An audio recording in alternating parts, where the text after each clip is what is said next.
So bless me, welcome on former Illinois State star, now the newest member for ASU, DJ Horne. How you doing, man? Doing good, can't complain. Absolutely. Well, obviously you're out there in Tempe now. You're getting ready, kind of settling in now to your new home. Take us to how you're feeling right now. Feeling good. Just getting used to the city and everything, trying to get used to that heat again. And just waiting for the last couple of players to get here so we can, start building that chemistry and help start building towards our goals. Now we're gonna go through your entire journey because this has been a kind of a crazy journey to get up to this point now, getting you out to ASU. So settle it back. You're originally from North Carolina. What was it like growing up out there? Well, that's a hoop state, so I mean, a lot of good competition. I've been there my whole life. Playing basketball at Garner Road. Some good talents come out of there. I just feel like it's helped me and prepared me, for my basketball career where I'm at now. Now, as you said, North Carolina is known as the hoop state. There's tons of talent, both historically, modern day. Like it's always one of the best, if not the best, area for basketball in the country. So, in terms of basketball, like what was like just playing out there and being in that atmosphere? It was great. My senior year, I was at Trinity Christian School, so playing in a lot of the big tournaments, Holiday Invitational, Bojangles Bash. Seeing all the good competition in the state. It was just always good competition to play against. So, how did the ball get put in your hands? Like, when was that first day you started playing, and who kind of brought you to the game? Um, I would say probably around like seventh grade is when I really started taking basketball serious. One of my boys actually, I played at Triangle Flight with Justin McCoy. He just recently committed to UNC. So me and him kind of started there, and then I transferred over to Garner Road, and then my career just kind of took off from there. Now, when you're talking about your high school career, obviously you made a couple different changes throughout the time there. Kind of just take us through the overview of it. Obviously, like I said, there's a lot of different schools. You attend a couple different places. Just walk us through overall your high school career. Well, I started off at Leesville Road High School, and I spent a year and a half there. I mean, it was definitely a good experience. My sophomore year, we made it to the state championship. Played against Southwest Guilford. We lost in that game, but I mean, just the experience being young, a sophomore, and making it to the state championship, it definitely taught me a lot of things. And I transferred to Cary High School, which is where I kind of grew up around. A lot of friends there and everything like that. Playing basketball there was cool. And then like by my senior year, that was really when it was make or break. So I made the transfer to Trinity Christian School. Played with a lot of good guys there. Like I said, played in a lot of big tournaments. Got seen by a couple of schools, and eventually, committed to Illinois State. That's something I know a lot of guys like to do. Obviously, find that place where you're on a bigger platform and competing against better players, so different tournaments.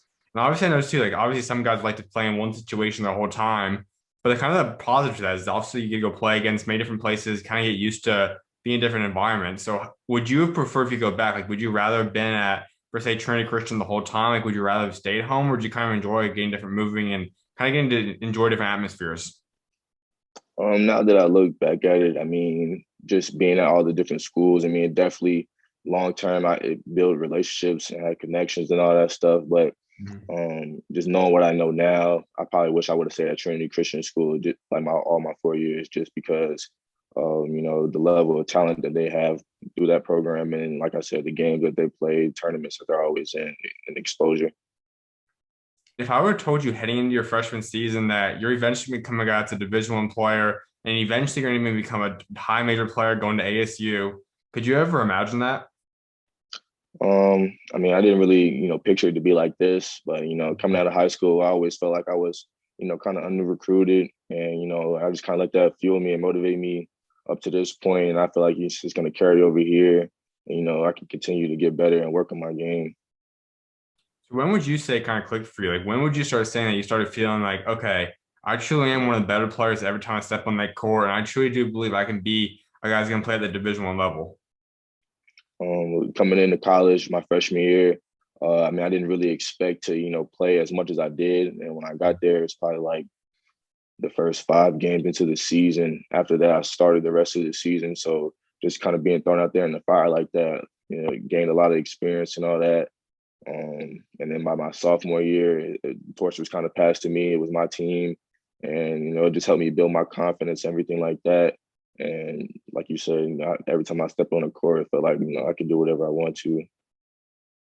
Now, if we're going back to the whole North Carolina scene, there's a lot of talent. So if you're looking at just guys that kind of were playing high school basketball in your time span, so anyone that you either played against or just was in the state of North Carolina during that time span, who would you say would make it the top five guys? Like, who would be like a starting lineup of guys from North Carolina during the time you were in high school? I would say probably Wendell Moore, who's at Duke. We played against Brewster Academy, Jalen LeCue, and then one of my teammates now, Alonzo Gaffney, Terrence Clark, RIP to him. That's crazy. Um, what else I would say? Um, Obviously, Justin McCoy playing at Panther Creek. And then I don't really know after that.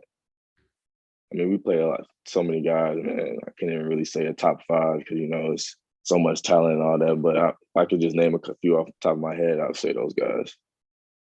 So who was the guy like, every time like, you were playing through a high school? Who was like the guy if you could match up against? Like that was the main guy you always wanted to play against in your high school career.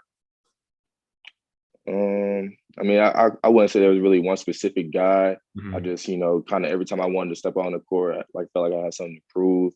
It was a lot of guys that had a lot of buzz coming out of the city. So just me stepping on the court, feeling like I could prove myself against really whoever. That was mainly my main goal. Let's head into this recruiting process because, as you said, you started piling in a lot more offers throughout the time. You have school like UMass Lowell involved in you, Townsend, you have NKU, you get a couple different schools in the mix for you. Ultimately, did you choose Illinois State? So, kind of walk us through that process, though. Like, how did you ultimately come to Illinois State, and who really was like your second favorite school? Who really did it come down to for you? Yeah, so I think it was, my last year at AAU, we were in Vegas for the Fab 48. Mhm. And Coach Dan Muller, he was out there. And that was like really my first offer, Illinois State. So, that kind of held a special place in my heart because, he took a chance on me and when nobody else would. So that eventually led me to going there. And like you said, I had St. Louis, Townsend, and UMass Lowell, Northern Kentucky. I feel like St. Louis would have been my second option, but ultimately just looking into the whole program and looking for the best opportunity for me, I feel like Illinois State was the better situation, being that I was a guard and St. Louis is known for having a lot of guards and all that. So I feel like it definitely paid off in the long run going to Illinois State. As we're going to talk about in a couple of seconds, you have had an incredible college career so far, which has led you to the opportunity of playing at school like ASU. So has that always put a chip on your shoulder because you came out of high school with only a few offers. You obviously were not a highly ranked player. You didn't have stars behind your name. Has that kind of put a chip on your shoulder and help kind of motivate you to get to this point? Yeah, I mean, I've been feeling like that pretty much my whole life, and like I said, I feel like it's just gonna carry over here, and it's gonna allow me to continue to get better and better, and just prove to people that obviously I'm moving from the MVC to the Pac-12, got a lot to prove. The grind is only beginning here. So that freshman season, you head in there, like you said, you probably didn't even expect to play that much. You end up starting 24 of those games, and back to the final 24 of those games.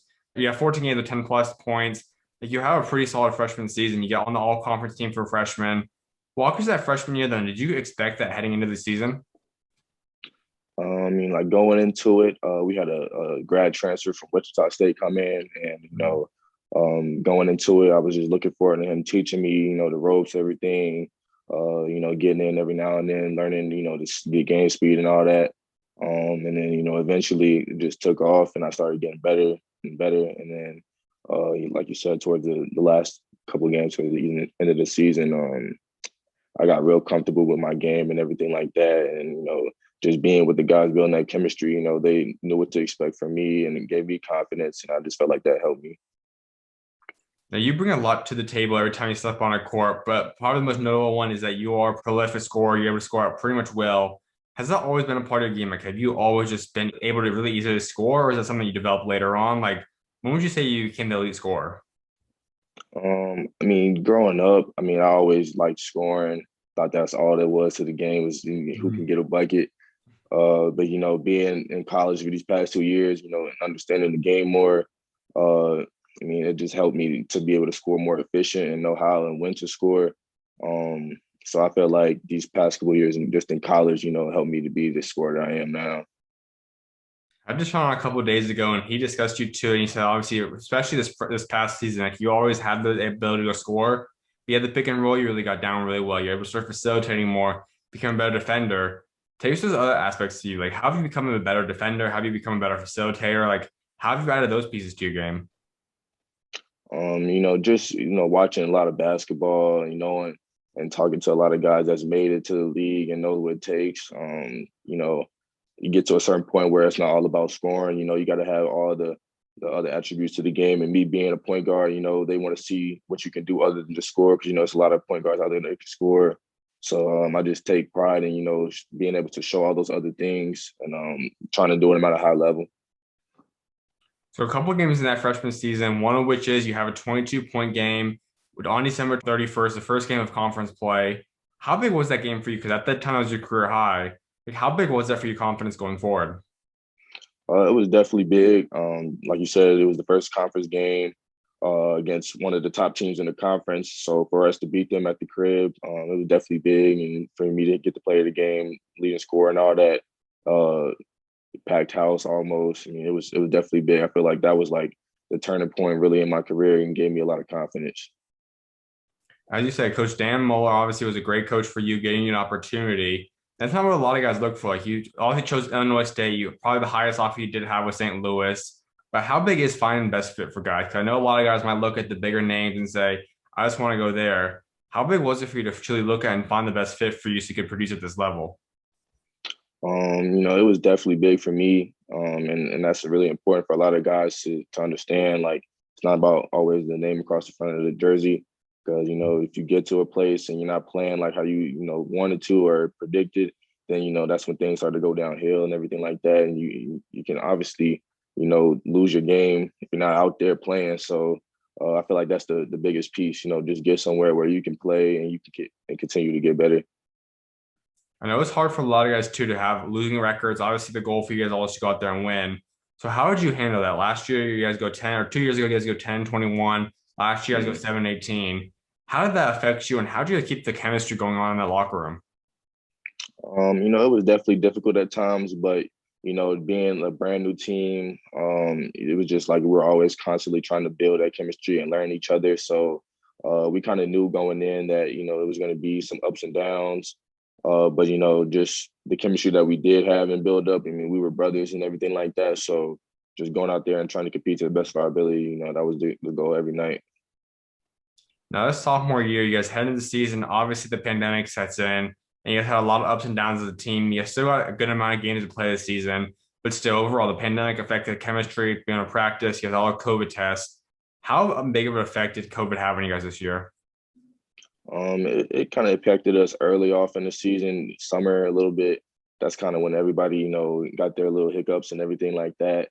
And then really pretty much during the season, we didn't really experience any COVID problems within our team, but obviously other teams were getting it and stuff like that. We had to cancel a few, but I mean, it was definitely different for everybody. Playing with no fans in the arena definitely was different. You used to getting up for fans and being in there, and then that obviously is the reason behind a lot of the juice that is produced during the games and everything like that. So, and then being that we were a brand new team and going through that all together, I mean, I feel like it was just a lot. Now, this was a special team on paper. And like I said, I had Deshaun a couple of days ago, and he discussed this. And you obviously have yourself, you have Deshaun, you have Antonio. You have a few different guys that were able to produce at a high level. Clearly, you're a high major player. Deshaun's going to high major. Antonio declared for the draft. And then you look at the record still, 7-18. Obviously, things didn't fit out chemistry wise, maybe didn't fit together. But how does kind of unfold? Like, did you guys have high expectations in this? Like, how good do you guys think you guys could have been heading into last year? Heading into last year, we did obviously think we could be good. The Missouri Valley is a good conference, very defensive minded conference. And I just felt like it took us a while to, get that really just defensively build that up. And I feel like obviously in the long run that hurt us. I don't feel like we were a good defensive team and had we took more time to, focus on that aspect, I think we would have been a lot better. Now, discussing a couple of those guys, obviously Dusan just went out there and is committed to Utah now. So what is Utah getting in him?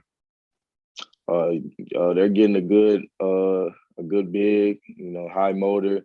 He's a worker, definitely a fun guy to be around. Brings a lot of energy into the gym, funny and all that. Uh, so I'm glad for their program. Happy that he's coming to the Pac-12. I get to still see him and all that, play against him. It'll be pretty fun going out there and playing against him now instead of being on the same teams. But they're getting a good player. Antonio's another player. Obviously, he's going through the draft process. But how special is Antonio? Antonio is a special player. That's my boy. We went into it all freshman year. Me and him kind of had the same experience being out there as freshmen. He's had a couple big time games last season, freshman season. And I just felt like, if he keeps working and in this draft process that he's going through now is definitely going to help him for next year. Or, if he does decide to get picked up or anything like that, I just feel like wherever he lands, he'll be a definitely good addition. Now, there's one special game for yourself. You have 34 points against UNI. Take us to the game and really look at MD to have your career high that night.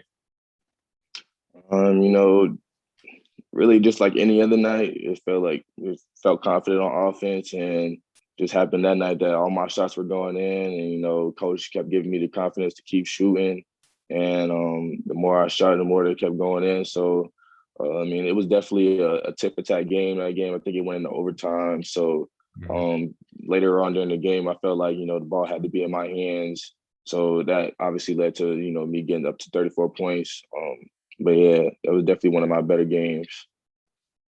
So now, following the end of the season, you obviously decided to put your name in the transfer portal and you choose ASU eventually. But take us through this time. Like, obviously, it's been hectic. There's over 1,600 names in the portal now. Like, what was the time in the portal like for you? Yeah, it was definitely it was pretty fun. I'm not gonna lie. Like I said, coming out of high school, I was under recruited and everything. So seeing all these schools come around this time around, it was pretty exciting and a lot to take in. Though, phone buzzing every 30 minutes felt like. But Arizona State was one of the first schools to reach out to me when I entered the portal. And, me growing up a Duke fan and Coach Hurley playing at Duke, the track record that he has and everything that he could teach me as a point guard. And then obviously the city of Arizona. I got family out here out in the West and everything like that. So, I just felt like it was a good fit for me. Was there another school that really came down to like, was there number two or three option? Like, who was in that final running for you? I would say probably University of South Florida and VCU. VCU mainly just being a little bit closer to home. That was kind of the goal going into it, going into the portal, trying to get back closer to home. But obviously, if there's a better fit somewhere else, go there. But USF came at me pretty hard.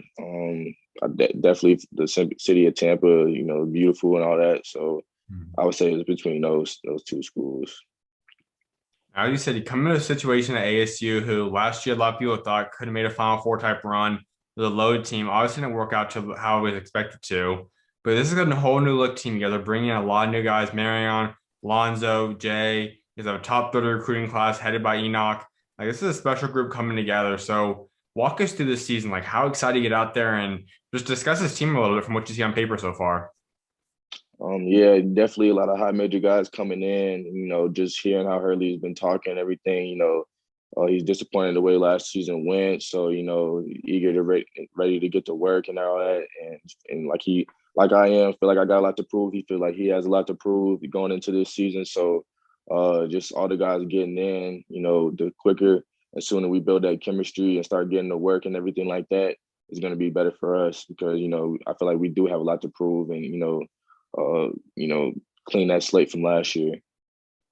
Now, you personally haven't got to play with everyone yet. Obviously, you're just all getting on campus, getting settled in. But from what you know about these guys, just kind of watch them as a whole, seeing how good each one of these guys can be. How special can this ASU team be this year? Like I said, a lot of high major guys coming in, guys that that've been at other high major programs coming here. 5-star, 4-star recruits coming in. I just felt like all that coming in, and with Coach Hurley being the kind of coach he is, a lot of knowledge and everything he could teach us. I feel like we could really do something special here. Kind of break down your relationship with Coach Hurley. Obviously, like you said, he's a great coach. He's had a historic career as a player. Now moving on to the coaching aspect for the past few years. But what's his personality like? Just off the court, just talking to him. What's his personality like? Being that he's like, kind of a highly touted coach. Like I said, been playing at Duke for Coach K and all that, playing in the league, talking to him and everything. He's really down to earth. Feels like he can, give off all of his knowledge and everything. They call it guard you, and I'm being me, being a guard. I feel like that's a good situation for me. He could teach me a lot. He's seen a lot. And yeah, just real down to earth guy. He's pretty cool. Now, this is a whole new environment too, like you said. You're playing the Pac-12 now, obviously a whole new conference. How excited are you to be part of this conference now? Very excited. Pac-12 means a lot more fans, a lot more experience, and everything like that. Mhm. Um, I just felt like we gotta produce for it to be as fun as I want it to be, and I feel like we could do that with everything coming in. Now, what can fans expect from you? What will you be bringing to ASU? I just feel like I could score pretty much at will. So, a lot of different ways I could score. I feel like that'll be something I bring to the table, and also being in the facility. We got some good guys coming in, so just feeding off of them and playing together. I feel like it'll be a fun thing to watch. So, if you could put your entire personality, both on and off the court, this entire DJ Horne package, how would you describe yourself in one word in that way? Uh, I would just say energy. Like bring a lot of energy, and feel like the guys we will build off that, and then it would be easy to build that chemistry. And some of the couple of guys that's here right now, just hanging out with them and everything, that I feel like we're doing that pretty fast. Now, I'm sure there's a few different games that you're probably excited for this upcoming season. Is there one specifically, though, maybe on top one or two, the teams that you're most excited to go up against in the Pac-12? Yeah, I mean, being that my boy Dusan is at Utah, I'm looking forward to playing them. But obviously, you got UCLA. They just made a Final Four run. That'll be a good team to go up against. Then you got Arizona, obviously, is a conference rival. So looking forward to playing them. And I think we in the battle for Atlantis in the Bahamas, and we got the Baylor that just went to the national championship. Not sure if we'll play them or not, but just being in that same tournament with them and the chances of playing them, I'm looking forward to that too. Absolutely. Well, something else like wrapping up discussing is building a legacy for yourself. So when you do end up stepping within this career someday down the road, what do you want to be remembered for what you achieved both on and off the court? Just bringing in wins to a program, and doing something that a lot of people said they couldn't do, and which is bringing in championships. Absolutely, man. Well, final thing for you, give ASU fans the three biggest goals you have set for your ASU career. I want to definitely bring in a conference championship. Definitely want to make an appearance in the NCAA tournament, and if not, win the NCAA tournament. And honestly, just give the fans something to come to and watch every game. Give them something excited to come and watch. Absolutely, man. Well, definitely appreciate you taking time to come on today, and I'm excited to see what guys got next for you, man. Appreciate that. Of course, man. You always welcome on, man. God bless. Yep. Thank you.